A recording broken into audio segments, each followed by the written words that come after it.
The vicious terrorists, and the ordinary rules of evidence in many of these cases were not applied. Unfortunately, there's no CSI guy in Afghanistan. Let's move on to the interrogation photos, because this is another significant reversal of Obama policy, because it was quite clear 2 courts have already decided these photos should be made public, and then apparently on the advice of General Odierno and Defense Secretary Gates that these photos should be held. What do you think? Well, we're all concerned about the safety of our soldiers. That's obvious.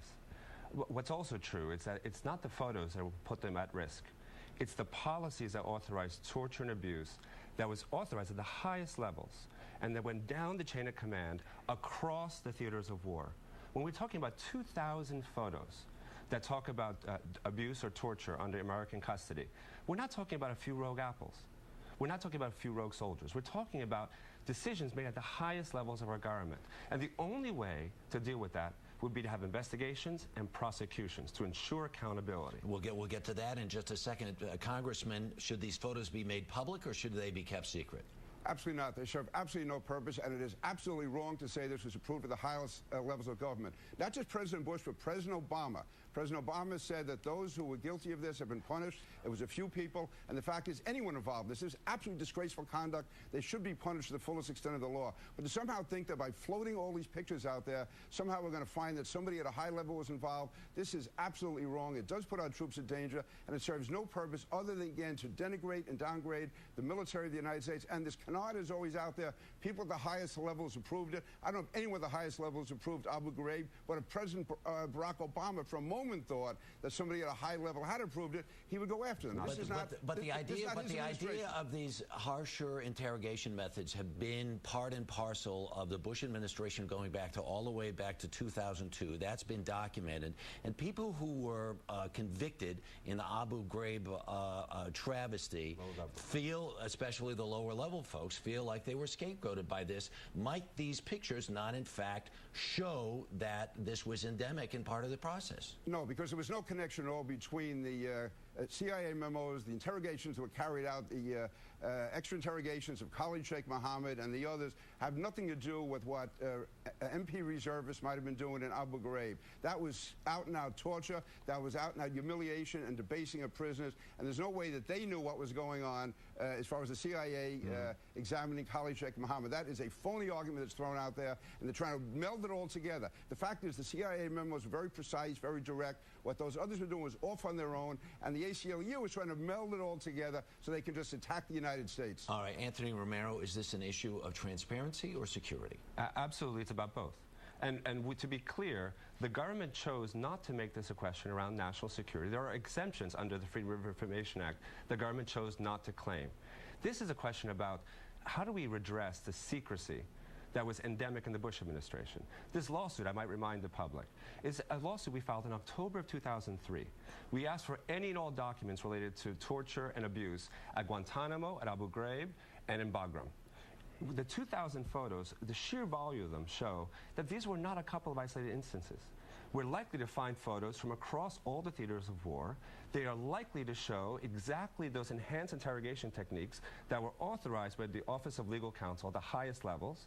And frankly, that's why we need them in order to ensure accountability.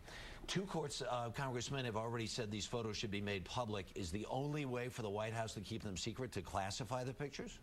I think the president should declare an executive order, and I would just say let the American people decide if they want to believe the American Civil Liberties Union or President Obama. I'm a Republican. I have no political reason to be defending President Obama, but here is a president who came to office on very much of an anti-war policy, being very critical of certain policies of the Bush administration. He has looked at all of these. He has looked at the photos. He has looked at the cases, and he says that those who are guilty have been punished. And rather than spread this out over the next several years and have it in media all over the world to satisfy the ACLU, I say let's get behind our president. Congressman, what about the idea, though, that the damage has already been done, and it won't matter what further pictures are shown, that whatever damage, the die has already been cast? No, more pictures, the more damage. And I'm saying no good comes out of it. No good comes out of it whatsoever, except some voyeuristic thrill that maybe some people get from looking at this. The reality is the damage has been done, but more damage can be done as well. We shouldn't do it, and I'm standing with the president. Congressman King, in the America I know, every fact gets known, whether it's a year from now, 5 years from now, 20 years from now. These photos will be released to the world community.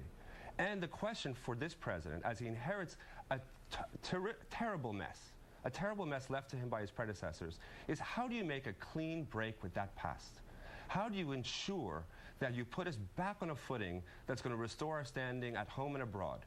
And the release of the photos, the release of the documents, the release of the memos that we have been arguing in court for 6 years is an essential part of ensuring that our government get back on track.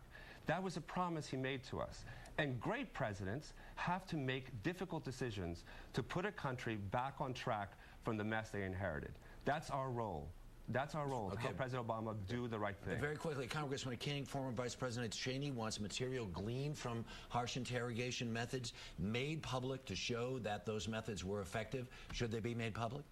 Only if it doesn't damage the national interest. Let me just answer Mr. Romero. The America I know wants a commander-in-chief who wants to protect our troops, who wants to win wars. And we have a very difficult war ahead of us in Afghanistan. The president is dramatically increasing the number of troops. It's going to take a lot of tough action there. I don't want people in the CIA and our military wondering whether the ACLU is going to be coming after them in 3 or 4 years. Fine. If these photos come out 20 years from now, fine. The war will be over. We'll have won the war. Hopefully we have defeated Islamic terrorism. But I don't see an America where we have to put everything out there, and not care about the risk to our troops. I stand with the president on this. Let me put that question to you, Mr. Romero. This notion that these results of harsh techniques be made public. Are you on the side of former Vice President Cheney? I actually agree with Vice President Cheney.